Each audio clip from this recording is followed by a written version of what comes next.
আবারও আবহাওয়া পরিস্থিতির খবর। দর্শক, এবার চলে যাচ্ছি বরিশাল। দক্ষিণের আবহাওয়া পরিস্থিতির খবর জানাতে যুক্ত হচ্ছেন সহকর্মী পারভেজ রাসেল। পারভেজ, বরিশালে আবহাওয়া পরিস্থিতি ও তীব্র গরমে স্কুল কলেজের শিক্ষার্থীদের কেমন অবস্থা দেখছেন জানাবেন আমাদের।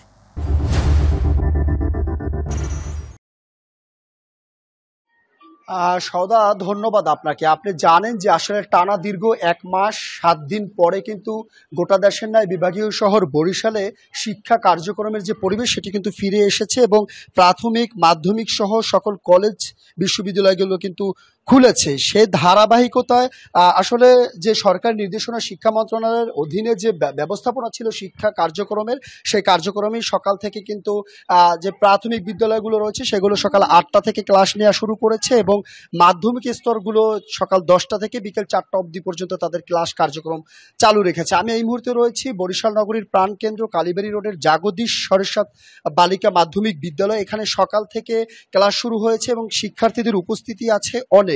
দীর্ঘদিন পরে তারা স্কুল খুলতে পেয়ে সহপাঠীদের সাথে একত্রে ক্লাস করবে সেই আনন্দে তারা আছে। কিন্তু প্রচণ্ড গরম তাপদাহ, জানেন যে আজ বরিশালে 35 ডিগ্রি সেলসিয়াস তাপমাত্রা চলছে। এর মধ্যে কিন্তু এই বিদ্যালয় থেকে 3 থেকে 4 জন স্টুডেন্ট আসলে অসুস্থ হয়ে পড়েছে প্রচণ্ড গরমের কারণে। তাদেরকে শিক্ষকরা উদ্ধার করে কিন্তু চিকিৎসার জন্য পাঠিয়েছে। একজন শিক্ষক রয়েছে কাউসার আহমেদ, আমি একটু কথা বলবো যে এই প্রচণ্ড তাপদাহর মধ্যে আপনারা ক্লাস নিচ্ছেন, কি কি ব্যবস্থাপনা রয়েছে শিক্ষার্থীদের স্বাস্থ্য সুরক্ষায়? ধন্যবাদ সকলকে। ভালো ব্যবস্থা, আমরা পর্যাপ্ত পানির ব্যবস্থা করেছি। আমাদের প্রত্যেকটা শ্রেণীকক্ষে পর্যাপ্ত ফ্যান রয়েছে, কিন্তু ফ্যান থাকা সত্ত্বেও পরপর 2টা ক্লাসেই আমাদের প্রায় 20 মিনিট থেকে 25 মিনিট করে বিদ্যুৎ সংযোগটা ছিল না। বিদ্যুৎ সংযোগটা না থাকার কারণে কিছু অসুবিধা হয়েছে।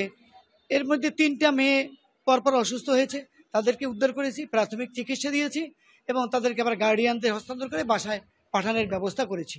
ধন্যবাদ। যেমনটা জানাচ্ছিলেন, তো আপাতত এই রয়েছে বরিশাল থেকে আমার কাছে তাপদাহ পরিস্থিতির যতটুকু তথ্য ছিল।